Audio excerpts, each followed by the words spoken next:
Vamos falar agora sobre o que vem a ser uma lei física. Qualquer pessoa pode observar ou verificar que quando soltamos um objeto mais pesado que o ar de uma certa altura, esse objeto cai, ou seja, é atraído pela Terra.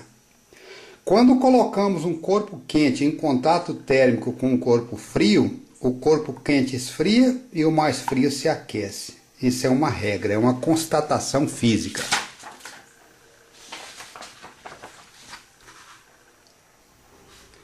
Com isso colocado, com essas evidências, o que a gente poderia dizer sobre o que vem a ser uma lei física?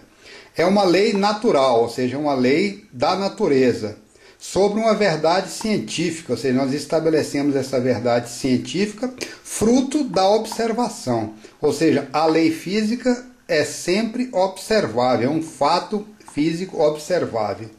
A lei física não se prova, ela se observa e se aceita como uma verdade. Opera como um princípio ou como um axioma, a partir do qual podemos modelar o mundo físico. Ou seja, nós usamos a lei física como um alicerce, como um pilar para poder fazer a modelação dos fenômenos físicos.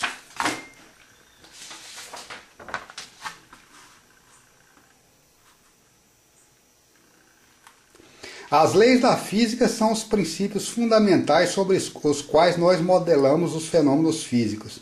Nós precisamos de fazer a modelagem física e precisamos, na hora de quantificar os fenômenos físicos, nós vamos fazer também modelagem matemática.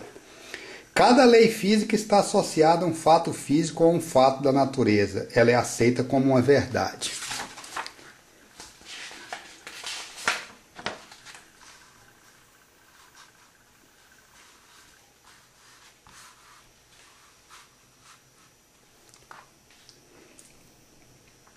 Se a lei física for confirmada por meio da medição experimental, ela pode ser expressa por meio de fórmulas ou de equações matemáticas.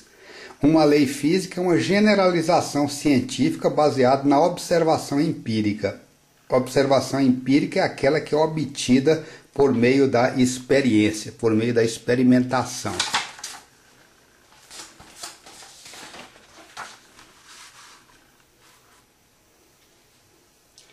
Empirismo é a informação obtida por meio da observação e da experiência. Não é provado, não é uma prova matemática. Características gerais da lei física: é uma verdade, por definição, ela é universal, ela é simples, ela é absoluta, ela é eterna, ela é onipresente. Geralmente está relacionada com a conservação de uma quantidade ou de uma grandeza física. Dentro desse contexto, nós gostaríamos de apresentar 3 leis fundamentais da mecânica que são chamadas leis de Newton. A primeira lei de Newton, ou a chamada lei da inércia, diz o seguinte: um corpo em repouso tende a ficar em repouso.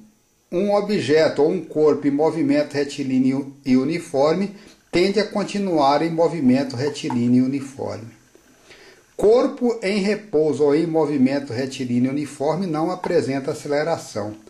Um corpo sem aceleração tende a continuar sem aceleração. Então esse é o espírito da primeira lei de Newton, ou também chamada lei da inércia.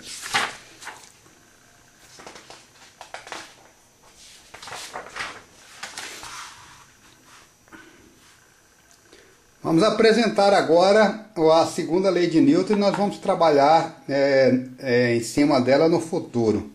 Imagine aqui um corpo ou um objeto de massa m e que tenha essa quantidade de movimento linear P igual à massa desse corpo multiplicado pela sua velocidade. Ou seja, a velocidade está aqui ao longo de P, como nós já comentamos.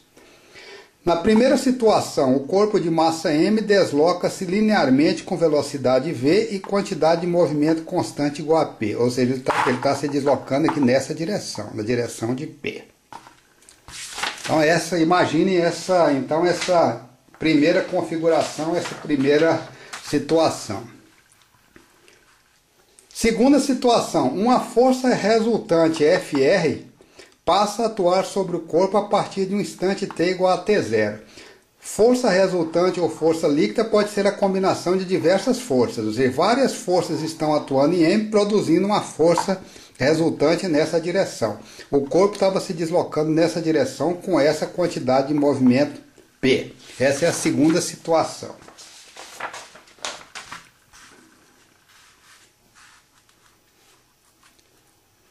Terceira situação, essa força líquida FR ou essa força resultante começará a variar a quantidade de movimento P igual a mv do corpo ao longo do tempo.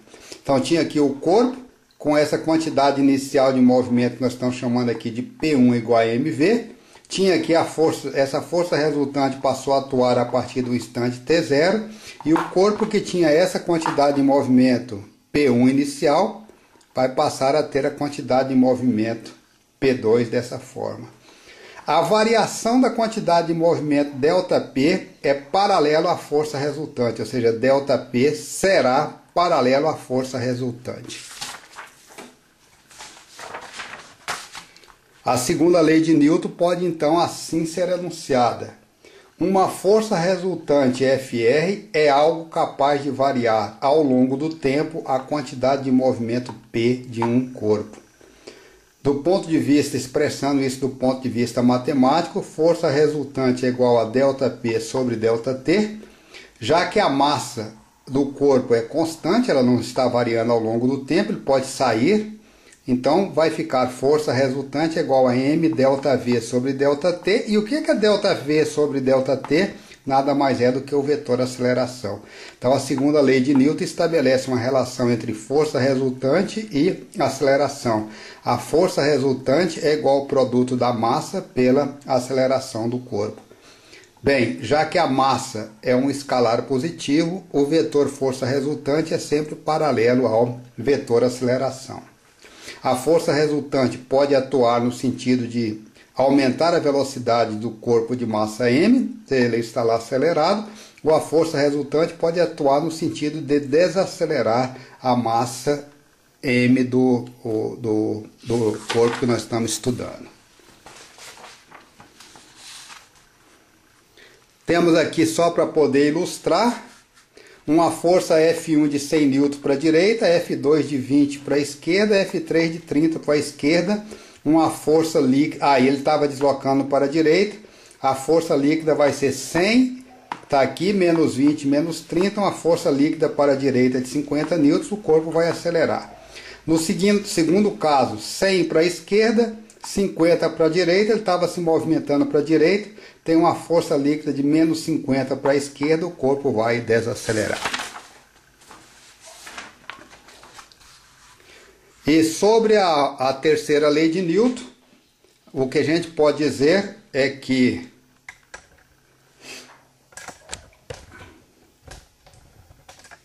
a força é uma grandeza física que ocorre sempre em forma de pares. Se um corpo A exerce uma força F sobre um corpo B, o corpo B reage e exerce uma reação sobre o corpo A de mesmo módulo, na mesma direção e em sentido contrário. Por esse motivo ela é chamada da lei da ação e da reação. Temos aqui um ímã com seus polos norte e sul, um prego. O ímã está exercendo essa força magnética sobre o prego vai exercer uma força de mesma intensidade, mesma direção e em sentido contrário ao que o ímã está exercendo sobre o prego. Temos aqui a Terra e temos aqui a Lua. A Terra está exercendo essa força de atração sobre a Lua e a Lua vai exercer essa força de atração sobre a Terra. Princípio da ação e da reação.